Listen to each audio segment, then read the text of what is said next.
नमस्कार बच्चों। आज हम सभी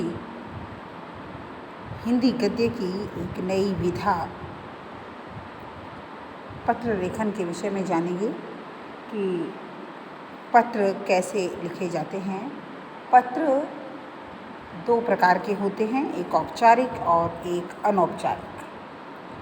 औपचारिक पत्र हम सरकारी कार्यों के लिए लिखते हैं। किसी अफसर को या किसी सरकारी व्यक्ति को, अगर हमें, जैसे हमारे प्रिंसिपल हैं या हमारे प्रधानाचार्य हैं,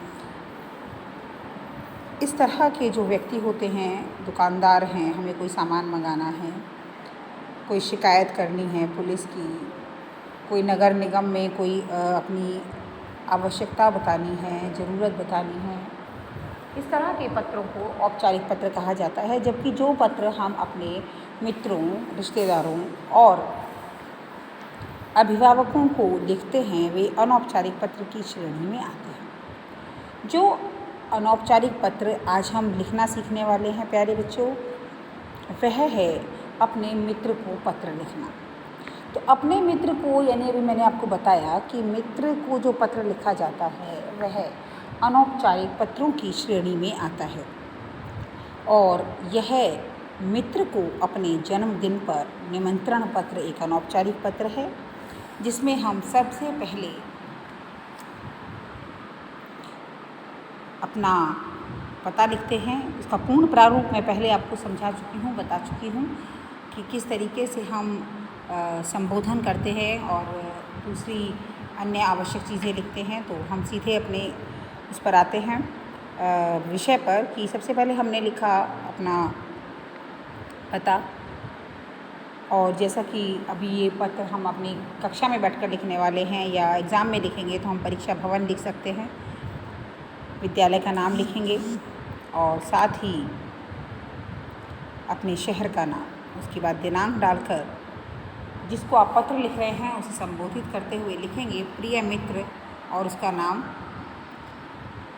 उसके बाद अगली पंक्ति से अपनी कुशलता के विषय में उसे जानकारी देंगे कि मैं कुशल हूँ और ईश्वर से तुम्हारी कुशलता के विषय में प्रार्थना करता हूँ। मित्र, तुम्हें यह जानकर खुशी होगी कि आने वाली 5 अगस्त को मेरा जन्मदिन है। इस अवसर पर मैंने एक शुभ आयोजन रखा है, जिसमें मेरे कुछ अन्य मित्र तथा परिवार के मुख्य लोग सम्मिलित होंगे। इस अवसर पर तुम्हें भी अपने परिवार के साथ आना है। हम सब मिलकर आयोजन का आनंद उठाएंगे, आयोजन में सम्मिलित होंगे। इस अवसर पर तुम्हें अपने परिवार के साथ आना है। हम सभी मिलकर आयोजन का आनंद उठाएंगे और एक साथ समय बिताएंगे।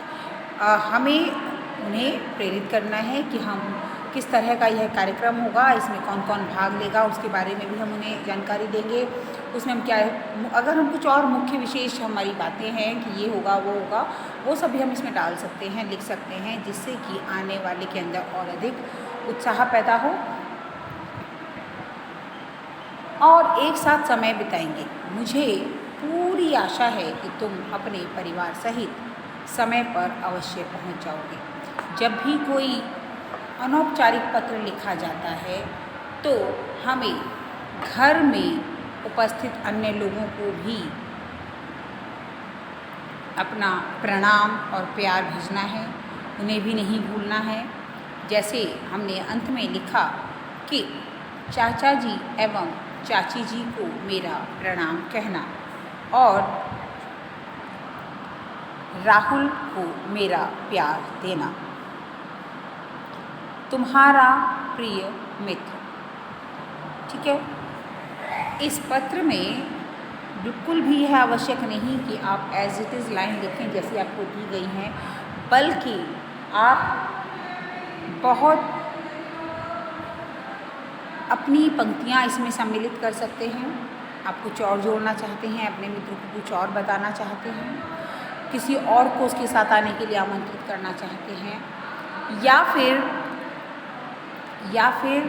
आप इसमें अगर आपको लगता है कि लिखते हुए मुझे यह शब्द सही नहीं लग रहा है, तो आप उसका दूसरा सही लगने से मतलब है कि आपको टफ लग रहा है कि उसकी स्पेलिंग्स मुझसे गलत हो सकती है या कुछ भी, तो आप जैसे सम्मिलित में की जगह आप शामिल लिख सकते हैं, ईश्वर की जगह भगवान भी लिख सकते हैं। तो इस तरह भी आप अपनी शब्दों का इसमें बदलाव कर सकते हैं, दिनांक बदल सकते हैं, पत्र का जो एड्रेस है, पता है, उसे भी आप बदल सकते हैं। लेकिन एक जो प्रारूप है पत्र लेखन का वह यह है और इसी की अकॉर्डिंग, इसी की तरह हमें पत्र लिखना होता है। ठीक है, तो पत्र लिखने का हम प्रयास करेंगे और ध्यान रखेंगे कि लेखन का तरीका बहुत सुंदर होना चाहिए। ठीक है, बिल्कुल एक सीक्वेंस में एक तरीके से हम पत्र लिखें और अपना कार्य बड़े ही सुंदर ढंग से पूर्ण करें। ठीक है, तो मैं आशा करती हूँ कि आप लोगों को यह समझ में आ गया होगा कि हमें किस तरीके से पत्र लिखना है और आप इस पत्र को बड़े ही सुंदर ढंग से अपनी उत्तर पुस्तिका में लिखेंगे।